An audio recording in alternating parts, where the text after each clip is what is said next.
এই মুহূর্তে রাজধানীর শাহবাগে আছেন সহকর্মী কামরুল হাসান। সরাসরি যাচ্ছি তার কাছে।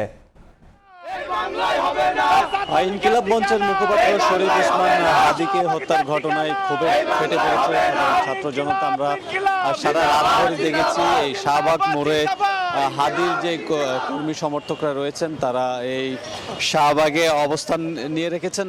আমরা যদি একটু দেখানোর চেষ্টা করি, আপনারা দেখতেই পাচ্ছেন নিশ্চয়ই এই শাহবাগ মোড় কিন্তু এখনো পর্যন্ত হাদির যে সমর্থক যারা রয়েছেন তাদের দখলে রয়েছে। আমরা রাতভর দেখেছি এখানে অন্তত কয়েক হাজার মানুষ কিন্তু এই শাহবাগ মোড় দখল করে রেখেছে এবং সকালের দিকে কিছুটা লোক সংখ্যা কমে গেলেও ভোরের আলো ফোটার সাথে সাথে আবারও কিন্তু এই শাহবাগ মোড়ে জনসমাগম আস্তে আস্তে বাড়তে দেখা গেছে। আমরা দেখতেই পাচ্ছি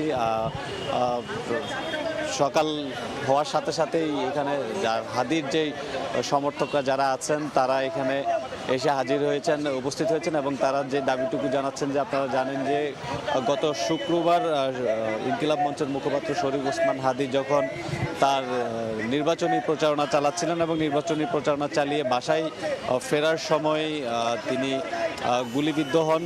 এই গুলিবিদ্ধের ঘটনায় তিনি মারাত্মকভাবে আহত হন এবং এরপরেই তাকে ঢাকা মেডিকেল কলেজ হাসপাতালে নেওয়া হয়। সেখান থেকে উন্নত চিকিৎসার জন্য রাজধানীর এভার কেয়ার হাসপাতালে নেওয়া হয় এবং সেই এভার কেয়ার হাসপাতাল থেকে আরও অধিকতর উন্নত চিকিৎসার জন্য অন্তর্বর্তীকালীন সরকার শরীফ ওসমান হাদিকে সিঙ্গাপুরে পাঠায় এবং সেখানে 3 দিন চিকিৎসাধীন থাকা অবস্থায় গতকাল রাত 10টার দিকে শরীফ ওসমান হাদির মৃত্যুর সংবাদ আসে এবং তার মৃত্যুর সংবাদটি আসার পরেই কিন্তু যে ক্ষোভ, সেই ক্ষোভের সঞ্চার আমরা দেখতে পেয়েছি।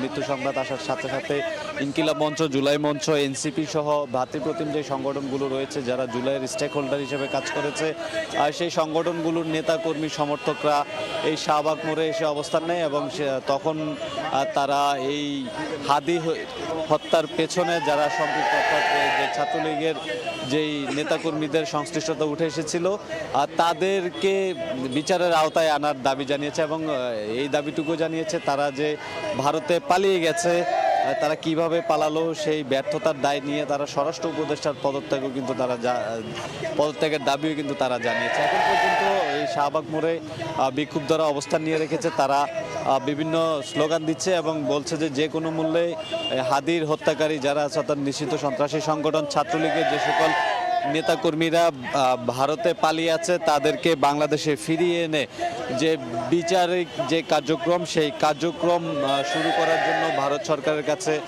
তারা দাবি জানিয়েছে। অন্যথায় যদি হাদিকে দেশে ফিরিয়ে আনা না যায়, তারা আসামি যারা আছেন হাদি হত্যার পেছনে যারা জড়িত তাদেরকে যদি দেশে ফিরিয়ে না আনা হয়, এই হাদির কর্মী সমর্থক যারা আছেন তারা কঠোর কর্মসূচি দিবেন। তো এই ছিল আমার কাছে এখনকার মতো সবশেষ তথ্য।